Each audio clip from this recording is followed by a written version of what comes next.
Hi everyone, just dropping in because I realised I haven't been keeping you updated, and the last time I did a video was actually the very first day of my chemo.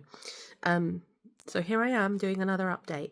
Now I've had about 8 sessions now of Paxley, Taxol, and carboplatin, and 1 immunotherapy. Now my journey has been okay so far, but there've been a few hiccups. So I should have had about 14 of these treatments by now. But the reason that they have been a lot less is because my liver. So my liver has been going up and up after each session of chemo, which basically means that at first they weren't sure if it was the immunotherapy that caused it or the chemo, so they stopped the immuno. I've only had 1 out of 2 or 3, and they wanted to monitor it, but it seems it's the chemo because the chemo has been going up every time, up and down basically. It tends to go up a lot more when I'm having the Paxley Carbo, which is the 2 chemos combined, which is obvious that the poison's destroying my body in that sense. Other than that, I haven't had any nausea, thank God. But I've been very tired and what else? The bone aches. So basically, you're supposed to take steroids, and then I think it's called filgrastim. I can't say it. These injections that are supposed to help produce bone marrow, but the bone marrow injections were causing me really bad bone aches, so I stopped taking the injections based on my bloods being okay. So as long as my bloods were okay with my immune system, then I thought, well, I'm not taking them. There was only one time, and that was a week before last, that my neutrophils dropped to 0.9. 1 is borderline, so it wasn't too low, but I did think, oh God, my immune system is low, but I didn't feel physically ill. I've never felt ill with my liver, and I've never felt ill with my neutrophils. So it's just one of those things, like without the blood results, I wouldn't really know. So I stopped doing the injections because I didn't want too many chemicals in my body. I wanted my body to try and fight it naturally. And yeah, so thing is, I still get the bone aches because it's my oncologist said that it's the Paxley Taxol that is actually causing the bone aches, that it's quite known to.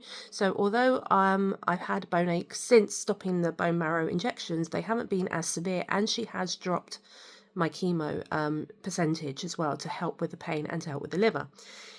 Anywho, that's all that done and dusted. I start the new chemo regime this Wednesday, which is EC, and I don't know what it stands for. I have been told, I have read it, but I can't remember.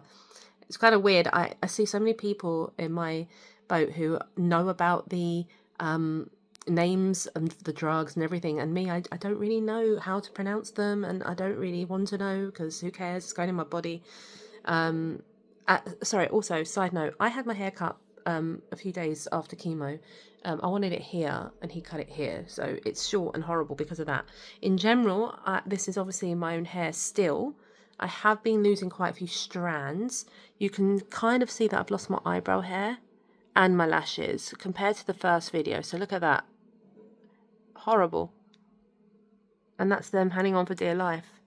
But I have got a bit of a tint on underneath as well, so that's why it doesn't look as bald. Very good thing to have, actually. Not sponsored, but Maybelline Tattoo Brow Tint is very good. You put it on for about 20 minutes or 2 hours, depending on how strong you want it, and then you peel it off and it kind of stains the skin, which is really good. Well, it's not meant to stain the skin, it's meant to stain the eyebrows, but I don't have really any eyebrows. And my lashes, yeah, so I was just looking back at my first video and I can't believe how much my lashes have gone, because you don't notice until you look in the mirror. Thank God I know how to do false lashes and everything, so that's really good. Other than that, so yeah, I'm starting my new chemo regime on Wednesday. Very nervous about that. I'm more than likely going to be losing my hair on that one, like as in, I'm still cold capping, by the way. It's really uncomfortable, but it actually wasn't that bad this last week, considering I haven't had chemo for 2 weeks because of my liver. But anyway, I will try and keep you updated, like I said I would. the only thing is that this new chemo, I don't know if it's classed as the Red Devil, as you guys in America have, because I've read the name and it's a slightly different name, but maybe it's just branded differently here. But it is red in colour, and it is a lot more harsh. And this one will be once every 3 weeks as opposed to weekly, which sounds better. However, it is once every 3 weeks because it's more harsh. So I'm a bit worried about the nausea. And the fatigue, which I've heard is really bad, but we've got to do what we've got to do. And I will have my consultation with my own consultant surgeon on the 6th of August, and I'll try and update you then how I've been. Until then, I hope everyone is keeping well, and you can still like my makeup page. I'm still trying to fit in some makeups here and there, so bye.